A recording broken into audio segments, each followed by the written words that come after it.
Expensive router table today.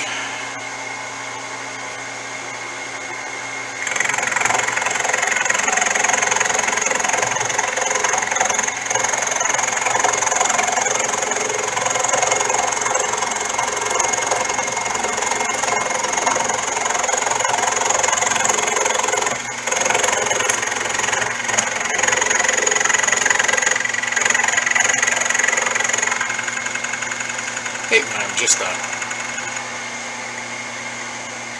eighth inch short. I'll have to readjust. But I'm gonna be cutting off the ends anyway, so it doesn't matter.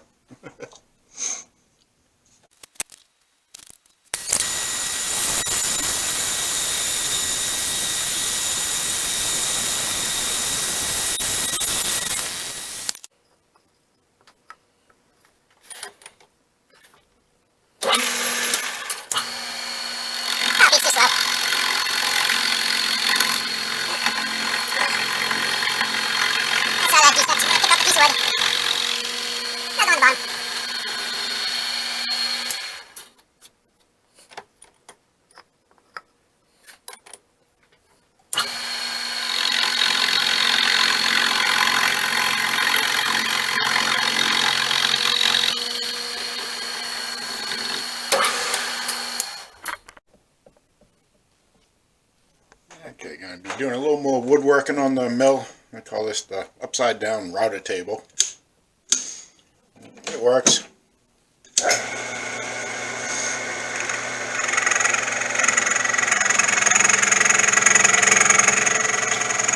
Just bring it in until it touches the bearing.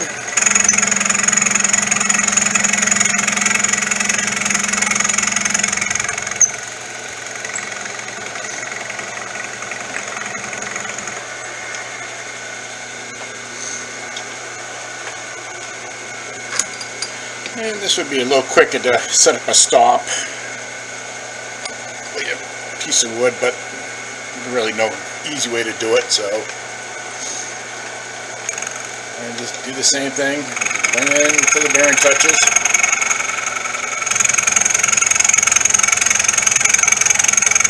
I'm not going for perfection, just rounding off the corners.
And these square blocks ain't perfectly square. One side's a little bigger than the other. You can see how it cuts, but it doesn't have to be perfect. You know, finish sanded anyways.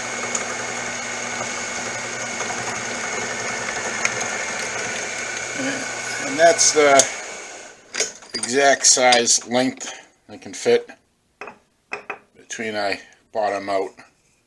So let me get an exact measurement.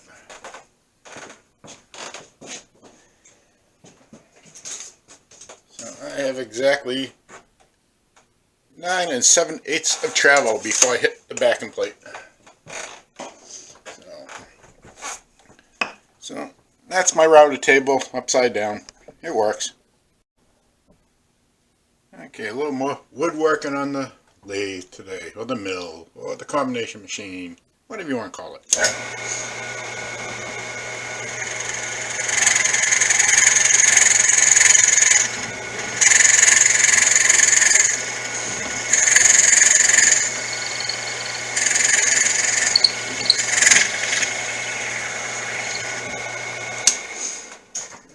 drilling some holes.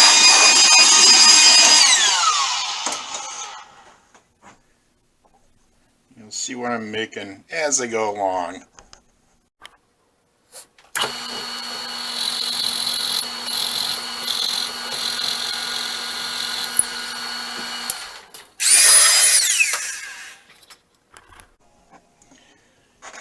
And yes, between every hole you have to change size bits.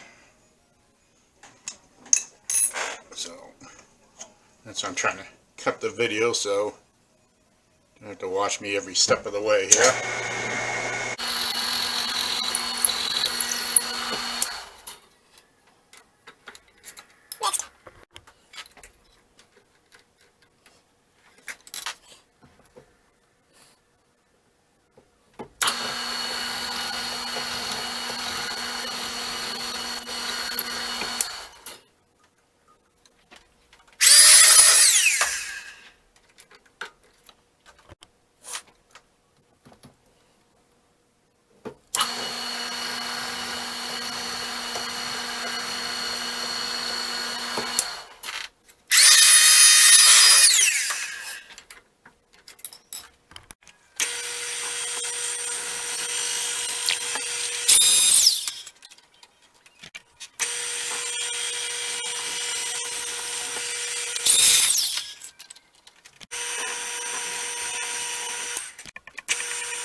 So I start bringing the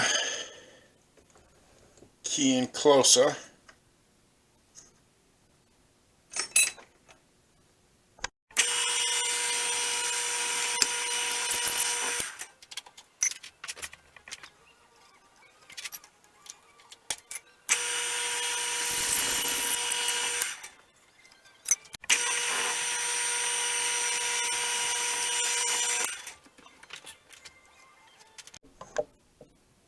Okay, and the last two holes are the same. I use the same size drill bit because it's so tiny as it is.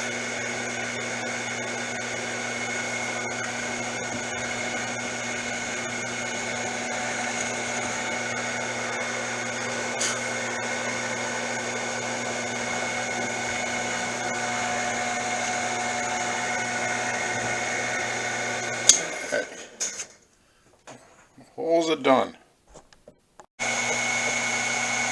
Okay, mill some slots into the wood.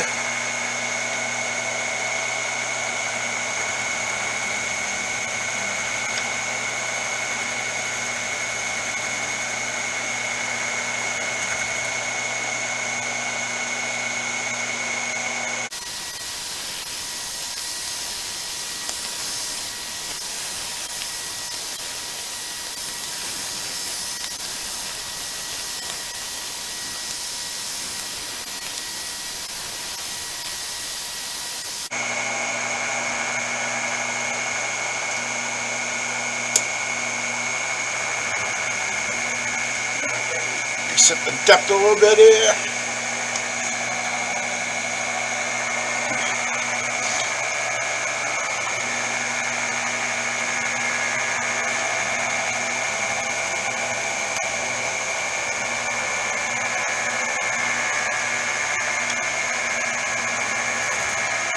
And I go a little bit deeper too as the Allen wrenches get bigger as they sit further in. But then once I'm all done, I'll basically custom fit them. And I just mill in the middle like this, little by little, get the perfect fit for them. It's just a rough mill. Get a size in there.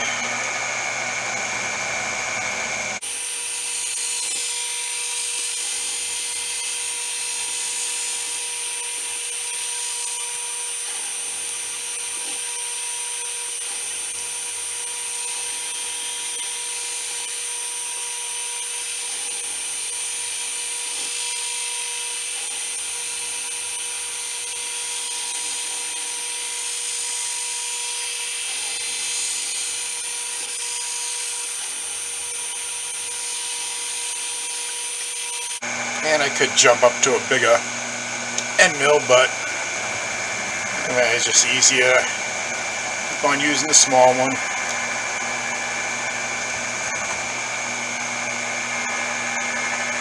Less tear out at the end, you know. I sliced the line, but still the bigger end mill causes a little more tear out.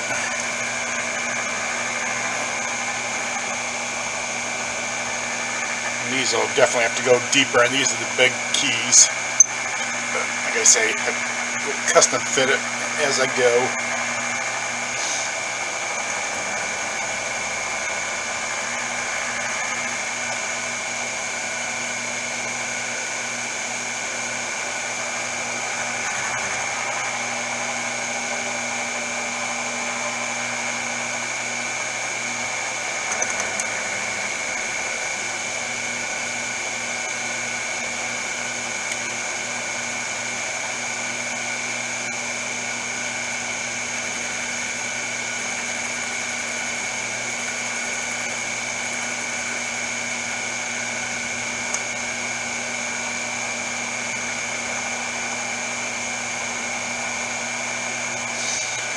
Do a little sanding, then I'll custom fit each key. Okay, welcome back. I'm showing you,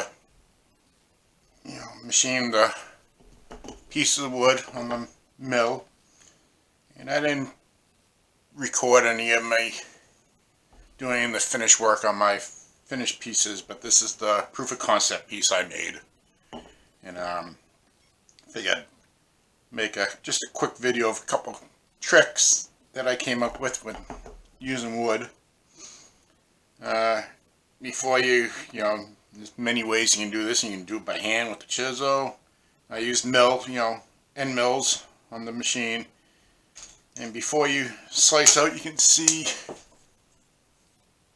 where I broke up some pieces here. This one totally broke out. I just glued it back in place because this was just to get the spacing right in the feel of how the wrench is sat in there. But once you draw out your lines, what I did first, I drilled all the holes.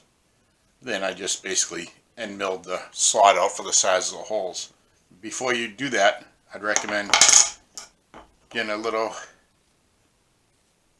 square, and you just cut the end grain of the wood right where you're going to mill it, and then make sure you go down on the other side a little bit too. A little razor blade, little hand chisel, whatever, so you don't break out. So that'll save you a lot of cleanup after you're done. I learned that on the second one I did. The first one I didn't do it. The second one I did, and it was so much better. So take a little time, razor blade, square, and just cut your lines before you mill, or router, or hand chisel, however you're going to take care of it. Then what you have to do too is where the Allen key wrench goes down, it curves a little bit. So what I did on the big ones, just a drill, and this is just a little rasp end. You have to just work a bevel in there.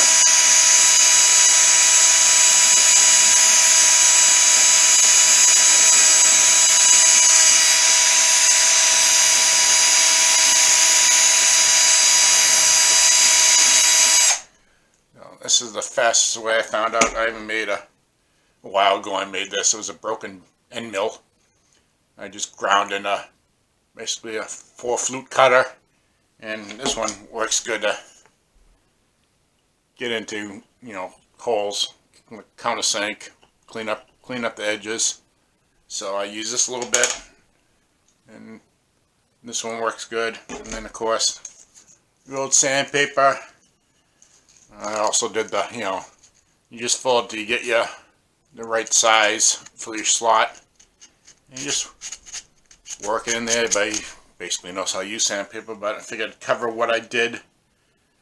And you basically size each one to each Allen key. I did, once this was mounted on the mill like this, I'd side the Allen key and see how it sat. That I'd end mill a little deeper, round it out in the middle a little bit more, give a little more contour. just got the key to fit in correctly, and then took it off and did the hand finishing. And of course, just used a vibrating sander to finish the whole outer edge. But the trick is slicing the grain before you mill that out, so it doesn't get any breakout.